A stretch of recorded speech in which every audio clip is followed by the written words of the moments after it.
There's a bit of a breeze, and everybody's been talking about how does this little Nano QX handle a breeze. So there's about a 7 to 12 and mile-an-hour wind blowing today, and we'll see how. Right now there's probably maybe a 5 to 7 down here at ground level. It's hard to say. It gusts up to 10 or so down here once in a while. See if we can catch a little bit of that with the Nano QX.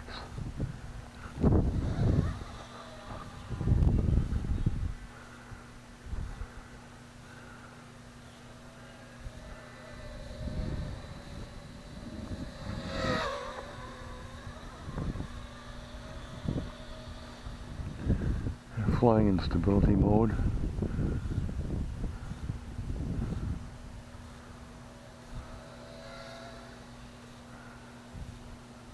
Gets a little translational lift once in a while.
Can handle a steady breeze quite well.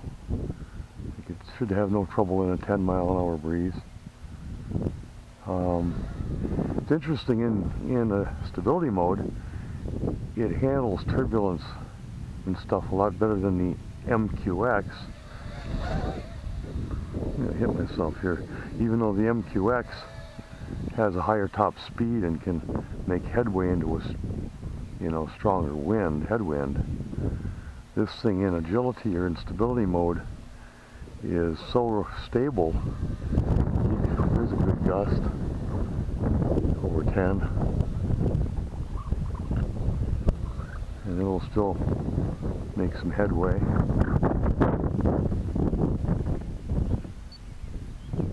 It's going pretty good clip downwind. Okay, now I'm going to try this wind in agility mode, which might not go as well.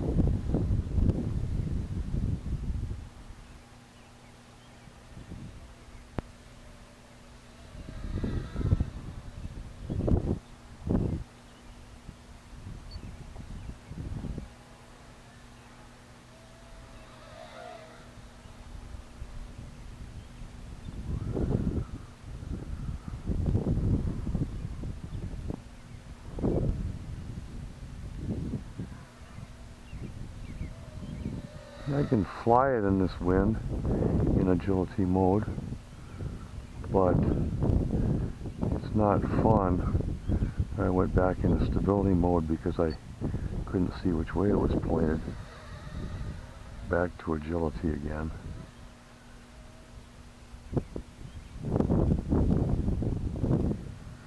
I think it's moving. Well, that was more than I could handle in agility mode, so back to stability mode again.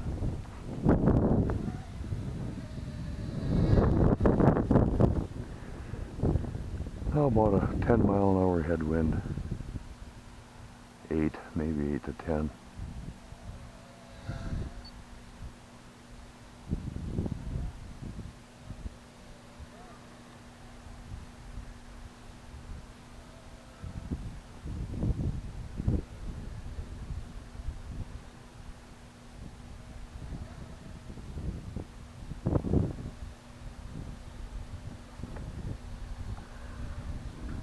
I'm holding about half forward stick just to maintain ground position.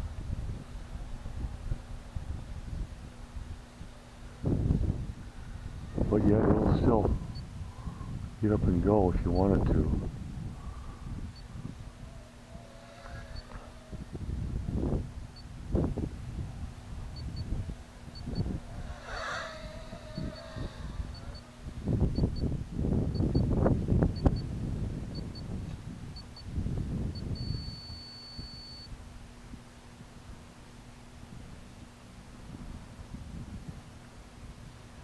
Fun timer is going off. Boy, I'll tell you, in stability mode, this thing's amazing. I just clipped clothesline and it flew right out of it. There, it was out of battery right there. Well, I think this thing handles, you know, a bit of a breeze. It's, I'd say it's, how would I put it? It's, in stability mode, it's a lot easier to fly smoothly in the wind than the MQX. In agility mode, it's a lot harder to fly smoothly in the wind than the MQX. And whether in agility or stability mode, the MQX has a higher top speed, so it can muscle its way through a stiffer headwind. The MQX seems to be lighter loaded, like it's got a lower disc loading. So it suffers from, and it's got a high-pitched blades, and so it suffers from translational lift more. It's more sensitive to translational lift. And I've gotten the MQX in a situation in a stiffer wind aloft where I had to throttle back to the point of uncontrollability to get it to come back down. It was as if it was auto-rotating and going up. Well, partially, I suppose, the disc loading and the blade design. This one, however, it's affected by that, and it does get some translational lift. But these little props don't seem to auto-rotate very easily. So when you bring the throttle down, it comes down. Where with the MQX, when you get it up in winds aloft, depending upon what kind of winds are up there, you can pull the throttle down a long ways and wait for that thing to try to come down, and the rotors slow down to the point where you hardly have any control. This one has a little bit better control in that respect. But hey, for something that's designed to tear around the house, do aerobatics in the house, and you know, fly in the backyard, I'd say this thing is amazing in the wind. I mean, I was just flying it in more wind than would be fun to fly the MQX. And of course, you know, the MQX doesn't have accelerometers, so it's not a fair comparison, but just, you know, quad to quad, the Nano, you know, flies indoors. You can fly it around a lot more than you can the MQX indoors because it bounces and it doesn't hurt stuff, and put it in stability mode, it's really precise. But it also can fly in a reasonable amount of wind outdoors. So, good little multi-purpose quad.